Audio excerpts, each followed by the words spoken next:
This is Hugh Meyer. Hope you're doing well. Remember, we are connecting entrepreneurs, thought leaders, and business experts to you, the small business owner and entrepreneur. Today, really excited to have my guest, Angel Ribo. Angel is known as the CEO Confidant. He runs a business and consulting firm where they help to boost accountability, improve your sales performance, and has spent a great deal of time working on how to help remote teams become successful. In this episode, we're going to talk about Angel's background, how he come to create the CEO Confidant, what he has done over the last year to help boost teams' remote performance, and finally, how he leverages social media. We hope you enjoy this episode. Angel, welcome to the Money Talks podcast. How you doing today? Thank you very much. Thank you for having me. I'm doing great. And thank you everybody who's listening to us.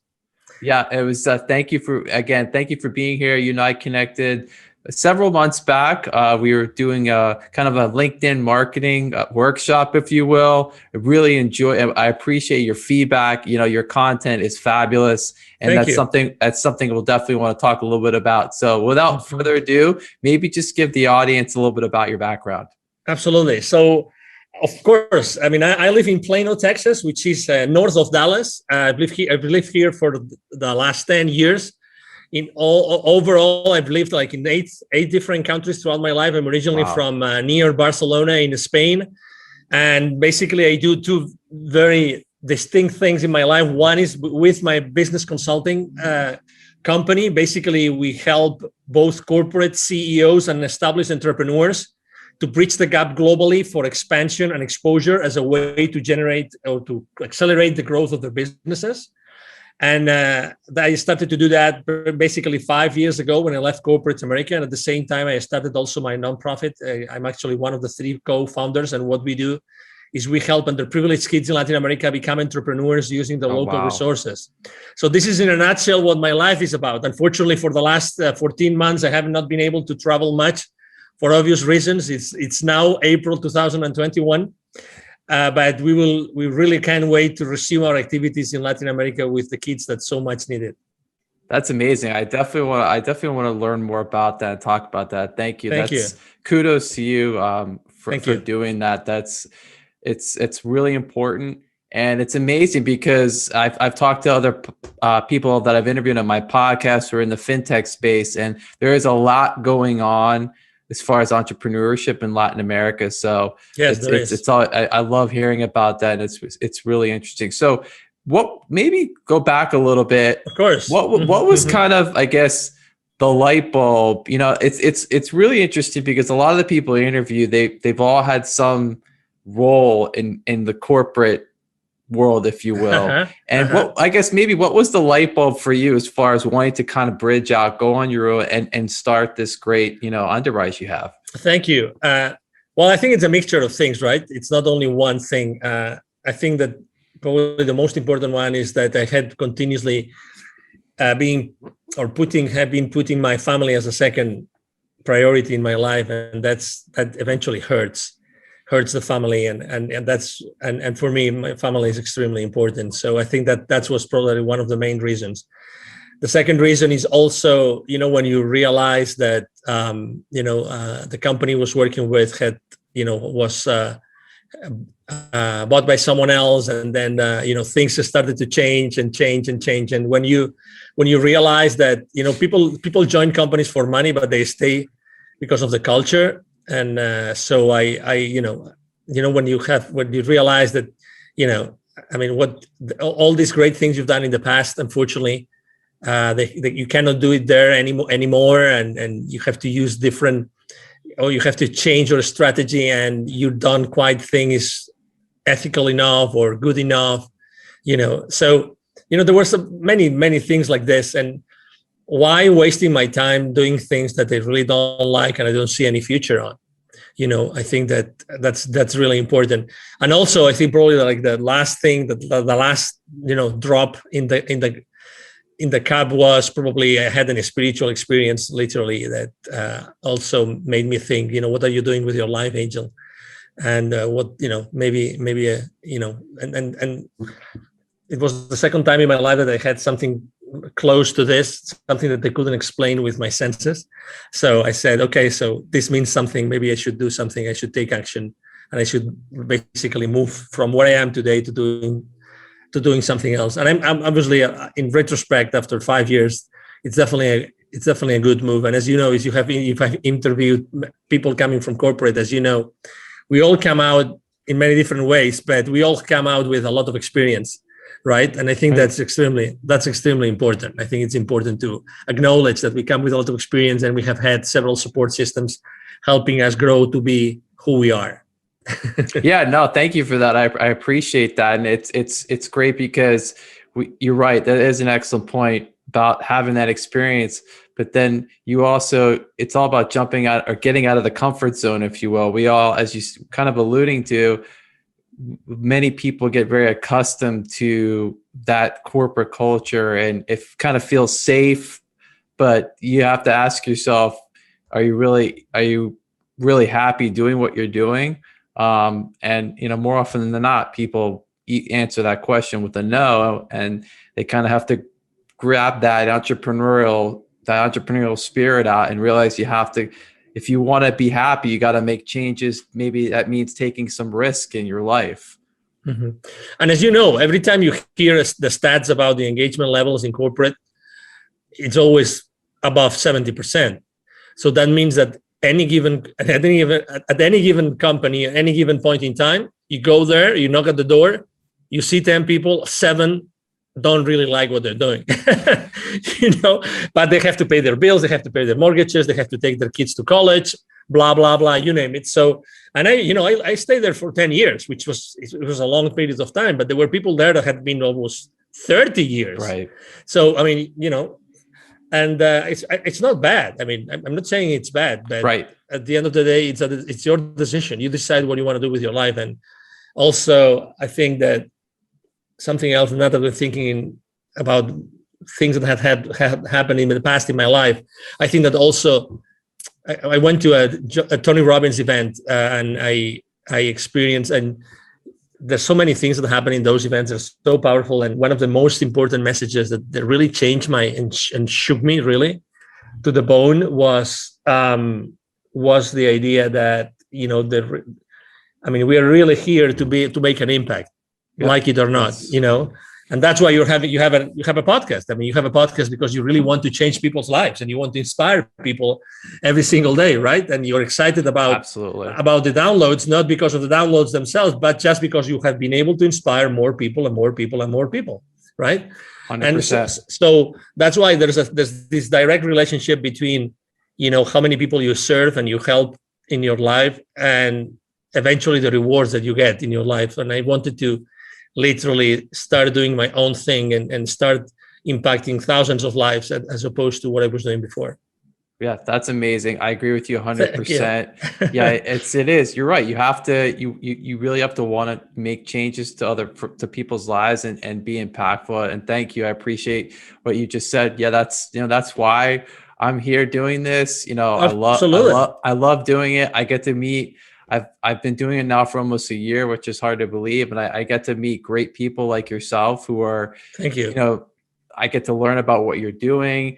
We get to talk about your life and how you meet, how you help other people, and the message gets out, and it's tremendous. It's exciting every time I do this. And I'm always appreciative of the time of my guests. So maybe as we kind of move forward, I guess talk a little bit about your process as far as, when you're maybe meeting with a new client, and maybe take us through how that works. Yeah, of course. So the reason why, I do what I do as far as, professionally speaking with my consulting business is because I had helped more than 1,500 companies in 36 different countries. So that's what allows me to say, okay, so I'm going to put in place a system that will allow systematically both entrepreneurs and companies to, keep on growing their businesses, accelerating the growth of the businesses by expanding the business over there. So basically, the first conversation with any company or any entrepreneur goes the same way. So,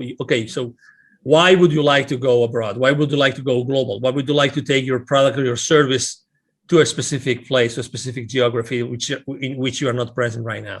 And the reasons are different, right? Some people I just want to make more money out of what I already have. Other people say, I would really like to have my business and travel with my business. And I would like to use the excuse of my business to travel to other places, which is a very genuine, authentic way to think about it. And as you know, there's many professions that are actually already doing that, like real estate people, professionals. They do that all the time. They go and go all over the place, all over the world to buy properties, and they have fun doing it, and they're still doing business at the same time, right? And then after the reasons, we talk about the reasons, and the reasons are there. Then we talk, okay, so what changes are you open to make to your current state of being and company and culture and everything? Because it's very easy to say, I want to do this, but what do you really want to change? That's why very often people ask me, how do you find your clients, or what's the perfect profile of your clients? Is there a particular industry that you like to work more with? And I said, no, there's not a particular industry. There's always a way in which I always ask these three questions. Do you really want to change as a leader? Do you really want to leave a legacy? And do you really want to change the world? I always ask the same three questions, because I just want to work with people that I really like to work with. I choose my clients, and I really want to work with people that really want to make a difference in this world. The same way I'm doing it every single day. I want them to do the same thing, and I would like to work with them and support them in doing that. And I think that is really important. Then we have a conversation about, do you have the resources? It's very important. I mean, going abroad is not just, or going global or international. It's not just, okay, I want to go, let's test the waters. You have to make a decision to do it, okay? There's several ways to do it, and let's say there's several levels of, engagement, and you can go full in, and you can go maybe test the waters and find maybe some business partners and start, selling your products and services. It depends. Everybody's different, but you have to make sure that you're going to stay in that mode between 1 year, 1.5 years, because if you only want to do it for a few months, it's not worth it. You don't need me. The same way a lot of entrepreneurs like us, they think that as they're already present online, they already have a global business, and that's not true, because it's the same as. And I see that every time I go with my foundation as well. I go to many different Latin American countries, and you would think every country we speak Spanish, so it's almost the same culture. It's not the same culture at all.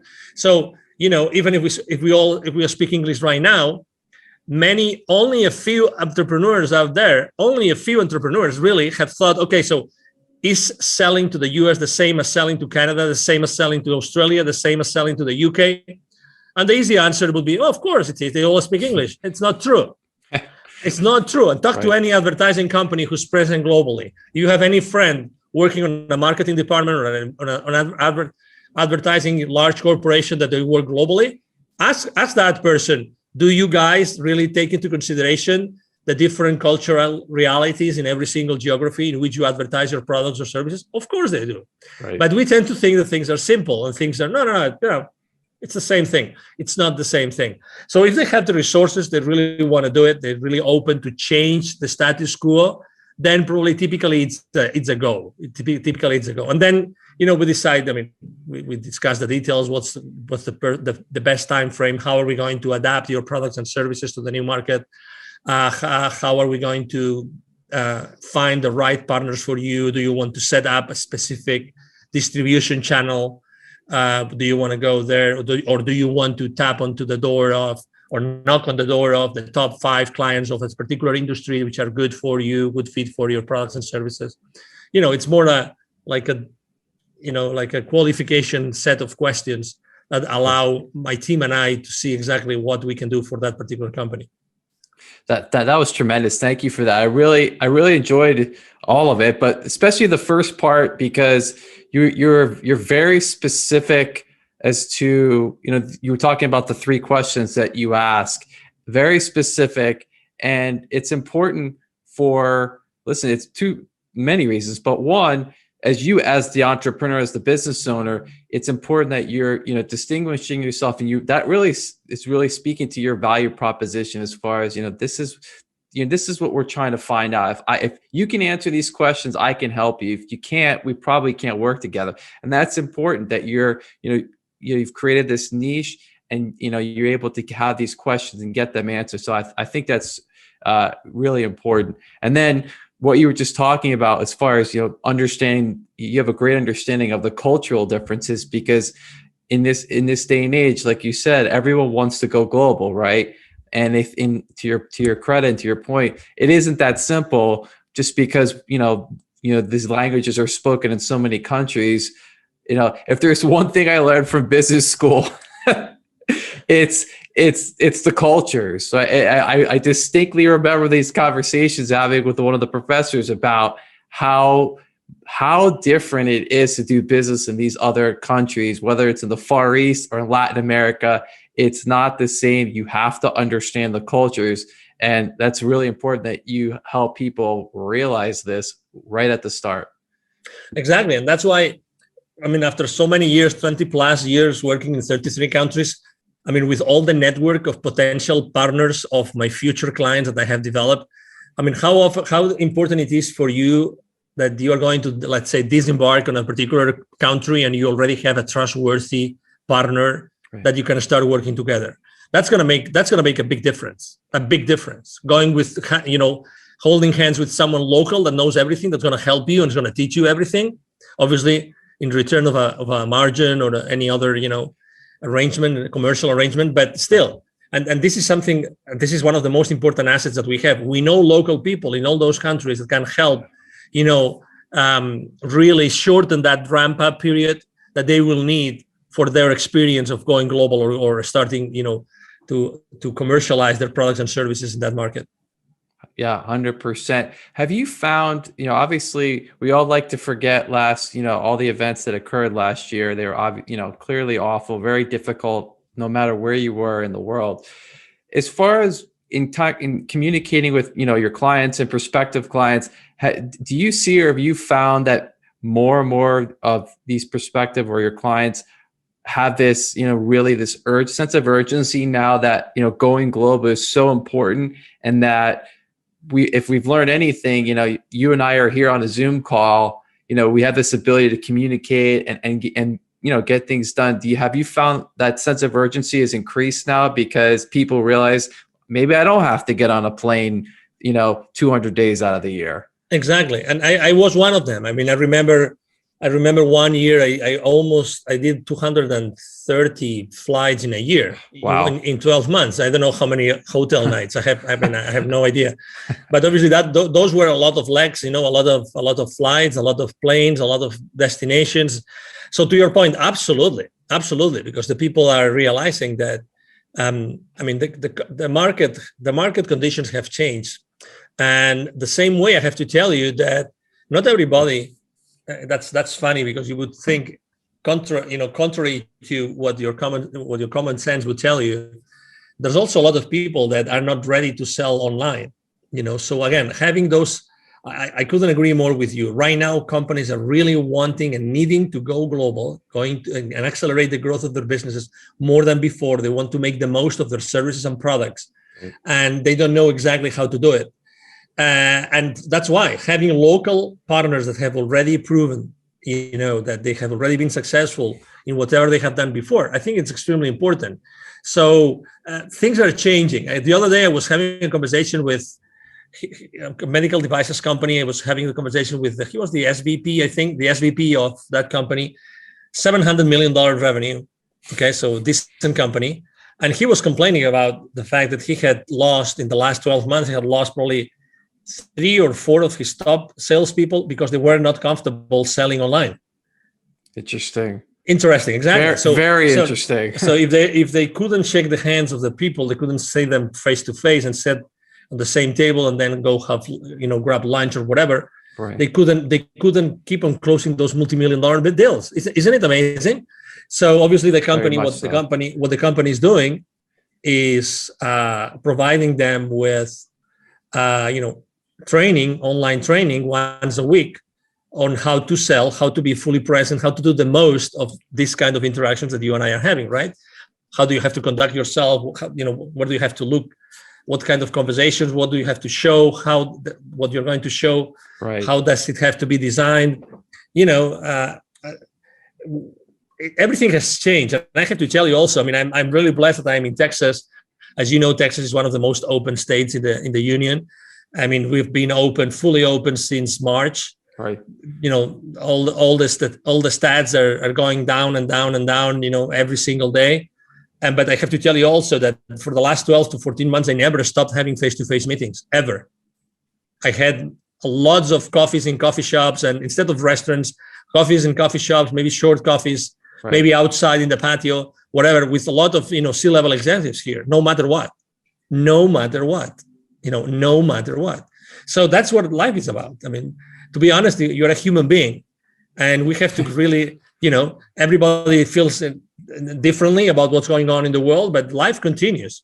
Right. And executives still have to hit certain, revenue levels and hit certain profit levels and cash flow levels, hopefully, so they can keep on growing their businesses and providing, obviously, all the employment positions and that they're offering so far. Absolutely. I mean, I think the word that comes to mind as you're just speaking, and thank you for that, is adaptable, right? I mean, people, it doesn't matter what you do for a living or what maybe you've changed and you're doing now. We've all had to have some measure of adaptability over the last year. If you, and to your point, we were just that great example of the salespeople. That executive, they need to keep the lights on at the company, if you will, right? They have to keep things going, and that's a difficult situation. We have to adapt, where we have to, we need to train these people that, listen, you may have to do this, through a camera, and that's being adaptable.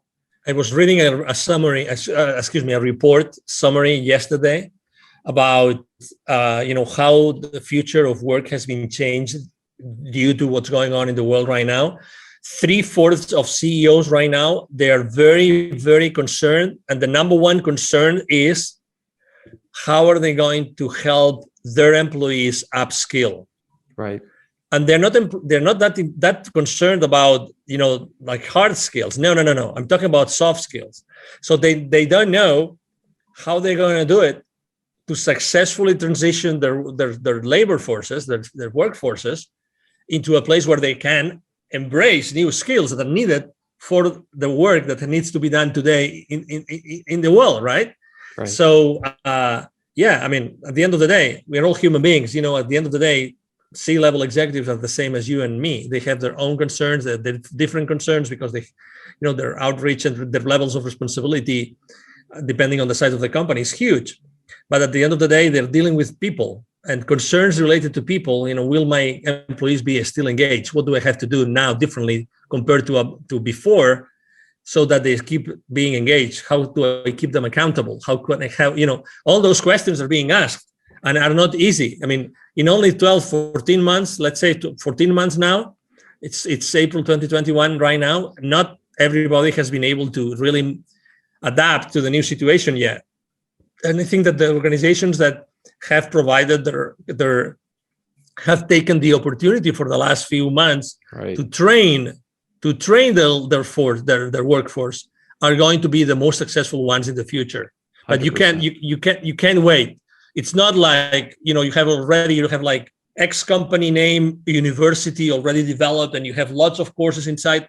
That's not the answer. The answer is, how do you make sure that you have really, really, really, engaging, multisensorial, really engaging training opportunities that every single employee is really using to keep the company afloat and to really set a strong foundation. Things are changing all the time, and people don't see that. Again, and the world of training has also changed, and it will keep on changing. And as you know, we live in a world we are being distracted all the time. We carry these smartphones, which make us, obviously, they not make us smarter, as you know, right? So they do everything but keeping us smart, right? Agreed. It's funny. I don't know if you've seen it. I forgot the name of the company. I would say the name of the company if I remembered it. There's a company that just launched a new flip phone, which it's not a smartphone. So it has zero distractions, but it has the power of let's say the agenda, blah, blah, blah, all the really strong things or the powerful things, but zero distractions. and I'm sure that they're selling it. I mean, it's not cheap. I mean, it's not like the flip phones that you go to Walmart that it's $25 or $50. Right. No, they charge you $300, I think it is, but it's a flip phone, long battery, you name it, because we need to go back to the basics. The distraction is not allowing us to really thrive in our lives. And you must see this because you interview people every single day or week. You see that, unfortunately, keeping us distracted is keeping us distracted. So we don't accomplish what we should be accomplishing. 100%. Right? And there's this great movie called The Social Dilemma. The Social Dilemma. I don't know if you've watched the movie. Yes. It's a great movie because I think everybody should go and see that movie and watch that movie because it tells you how the devices and the softwares are designed to keep you distracted and are designed to, with all due respect to all those companies, manipulate your purchasing habits, your consumption habits. And they say it, I mean, and there's like literally 9, 10, 11 high-level former social media companies that are telling you the story and explaining you, this is how we do it. Right. This is how we manipulate you. And they say, we don't allow our kids to have cell phones. We don't allow our kids to have the cameras on their computers. Right. There's a reason. There's a reason why this is happening, So it's like the cars. I drive this 2006 convertible, and I'm not going to change it because I don't want a computer. I don't want anybody to get into my computer, the computer of my car. You know what I mean? Yes. As much as I like technology. I worked for 2 very successful high-tech companies, and I love technology. But I tell you, I don't want anybody to get into the brains of my car. I love driving my 2006, and I will keep on driving my 2006 until I don't know. I get it. No, those are really valid points, and it actually, I'm sure this is, you have to deal with this, and probably more and more so now. Is how do you recommend to your clients, the executives, really, I guess, keeping that performance of the team, if you will, at a high level? 2 reasons. One, obviously now we've all been separated and predominantly we've had to work in this kind of environment. And how do you maintain that performance? And then also to what you were just talking about, this distraction, right, of this, where people just pick it up all the time. How do you, I guess, advise your clients on the best piece of advice is actually a very good friend of mine. His name is Neville Joffe. He's trained more than 20,000 C-level executives and business operators of large corporations in the world for the last 25 years. And he does something which I love. It's the deprivation test, which means, imagine, Hugh, that you and I, we do a list of everything that we do, let's say during our working hours. Let's leave our personal life aside, okay? Our working hours. We do a list. And then we say, okay, starting tomorrow, I will not do this and this and this and this. Listen, if you want, you just start with one thing. I'm not going to do that. And I will make sure we're not going to do it. And you keep on adding things. Why? Because you realize that there's a lot of things that you do that you really don't need to do. And you can probably, there's some roundabout, something that you can do instead of what you were doing. That's not going to be, sucking your energy and your time. Right. And you can still, turn around. I wanted to say that's the word I wanted to use. So you can use a turnaround and not being obliged to do that. So make a list of the things that you do. Start, the saying, I will not do this anymore. I will not do this anymore. Really, like processes that you every single day you do, and you will realize how you really don't have to do many of the things that you're already doing. And I love that test, the deprivation test. I love it because it's like looking at yourself at the mirror. Right. You can't hide. I mean, you are there. It's you. You either like yourself or you like yourself, right? it's who you are, right? That's fantastic. I'm gonna have to make that list. No, honestly, do it. Yeah. Honestly, it's like when we're shaving in the morning, right? It's you with your razor, and it's your face, and if you cut yourself, bad luck, it was your bad day, but it's you with your time, with your reality. And there's something else. And I took action after watching that movie that I recommend people as well. They actually, what they did is they made an app called Moment. These former executives that left the social media companies because they didn't think that it was the ethical thing to do, like staying at the company and manipulating people. They actually came up with an app called Moment. I use it. It's going to change your life if you use it. Okay. Moment. It helps you. It's like the AA people, there's a process to get out of alcohol addiction. Is the same thing. They take you step by step, how to start putting the cell phone aside, the smartphone aside, and not take the power out of your life and out of yourself every single moment. Fascinating. That is. I'm gonna check that out. Check it. This is a podcast chock full of advice, not just professional, but personal. Absolutely. Thanks. Absolutely. Thank you. Thank you for appreciate it. So I always spend so much time asking my wonderful guests many questions, and I appreciate them being here. And I always give the opportunity of the guests to ask me a question. So I'm giving you the mic, and feel free to ask away. Okay, from 1 to 10, how difficult do you want me to ask you the question? Oh, wow. The question to be from 1 to 10. Let's do it. Let's do an 8. An 8. Okay. What keeps you up at night right now, Hugh?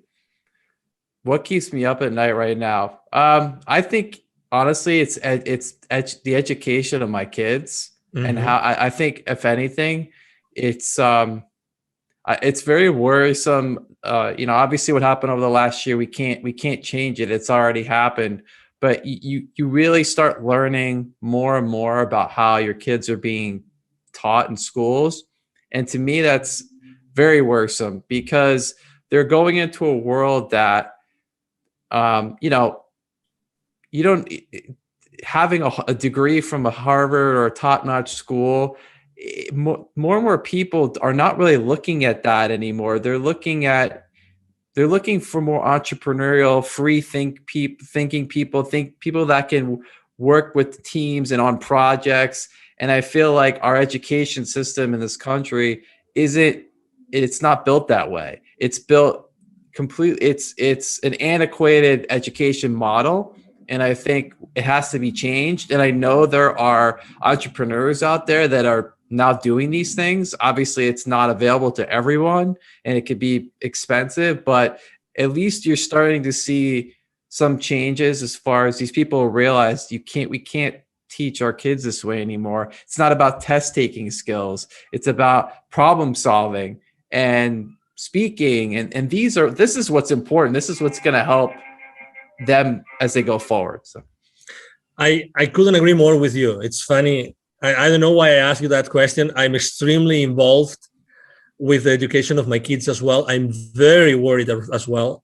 I used to be volunteer in the school. Unfortunately, here where we live, they closed down the schools. We literally cannot go inside the school to see what our kids are doing.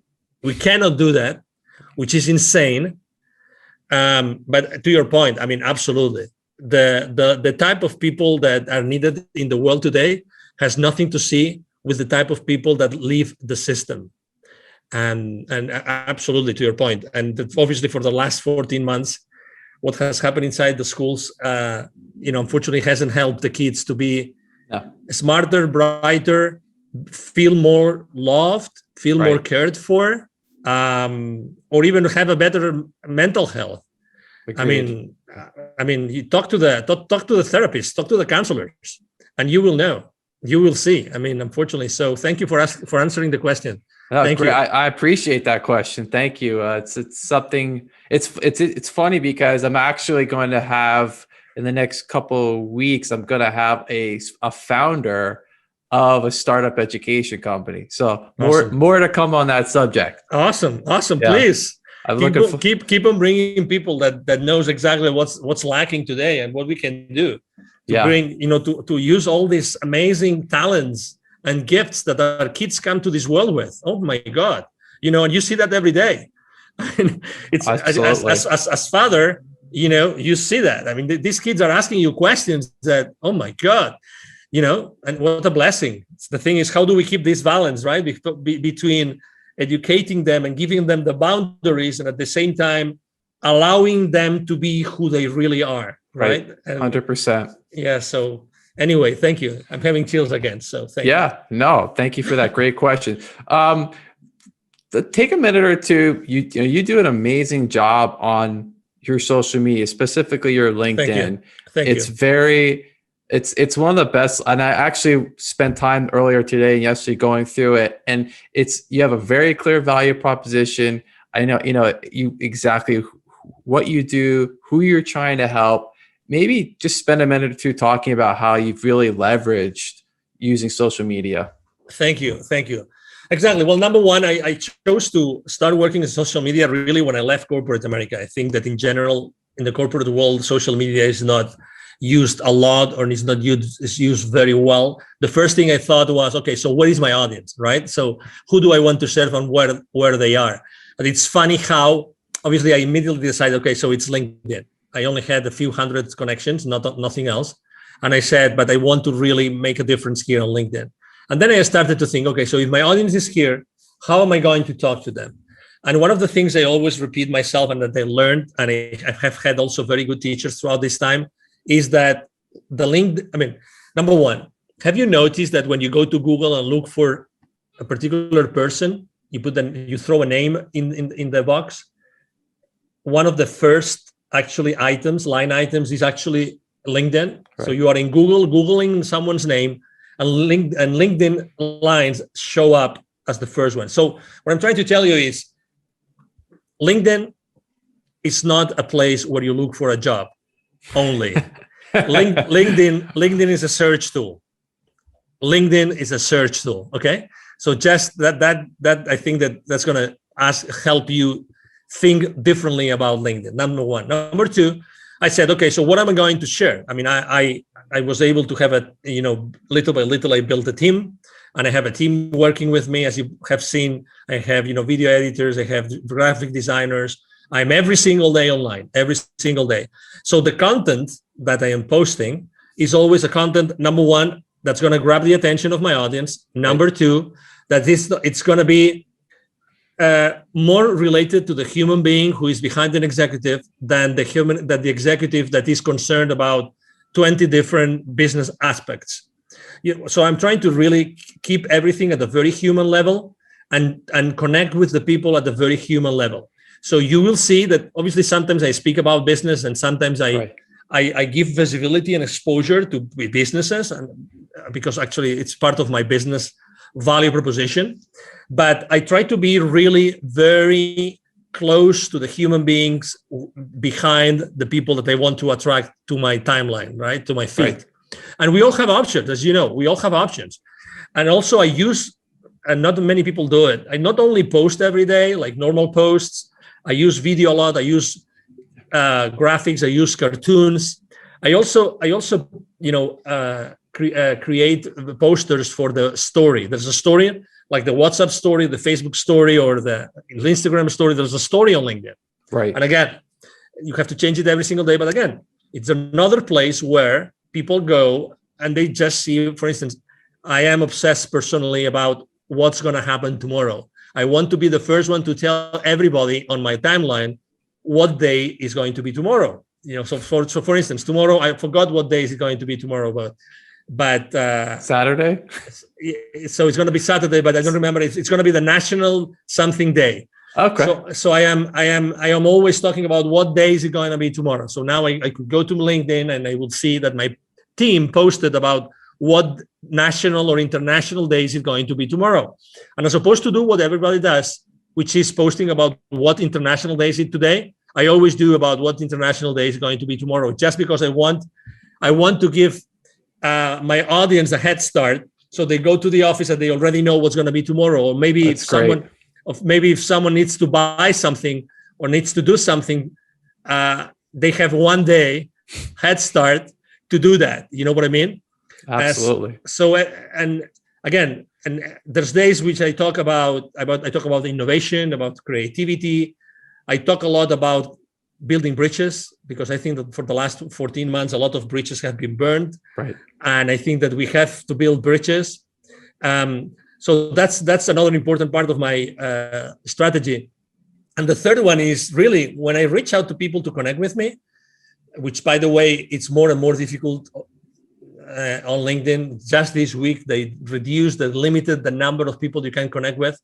I always try to connect with a very short initial message. Right. The connection request message is always very short, as if I was on a face-to-face meeting and I was meeting that person on a networking event, literally.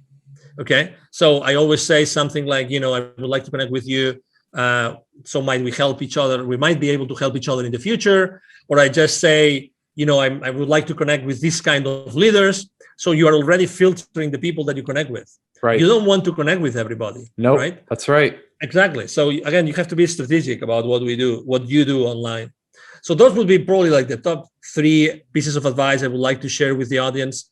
And I'm very consistent on, if you go to Facebook, you go to Instagram, you go to Twitter, you go to WhatsApp, you will see that I have the exact same message every single day on all my social media outlets. So I'm very consistent.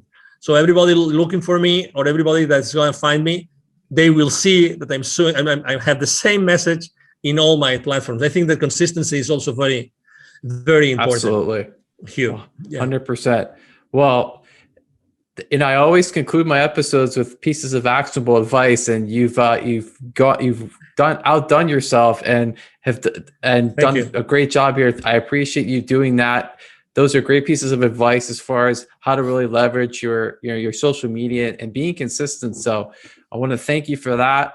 I want to thank you for being here with me and the audience today. It was really wonderful to finally talk to you in person, learn more about what you're working on. And, I wish you all the success as we get through the rest of 2021, and definitely want to have you back on in the future. So Angel, thank you for being here today. Anytime. Well, thank you. It's been an honor, Hugh, really, thank you for having me. If I may, maybe if I could just share with the audience my email address, if it's a possibility. Please. Thank you. So besides going to social media and, writing a message, which I'm going to answer, because we answer every single message. My email address is very easy. I'm going to share my personal email address, the direct, which is Angel, ANGEL, at angelribo.com. Ribo is my last name. It's 4 letters, R-I-B as in boy, O. Again, Angel at angelribo.com. And really, it's been a pleasure to have this conversation with you, Hugh. I've enjoyed the conversation a lot. And obviously, thank you, everybody who's watching us today. Thank you again, Angel. It was great to have you. Really appreciate your time and thoughts. Remember, everyone, we'll be back next week with another episode of Money Talks. Please like and subscribe on our YouTube channel. We'll be back next week. This is Money Talks. I'm Hugh Meyer. Take care.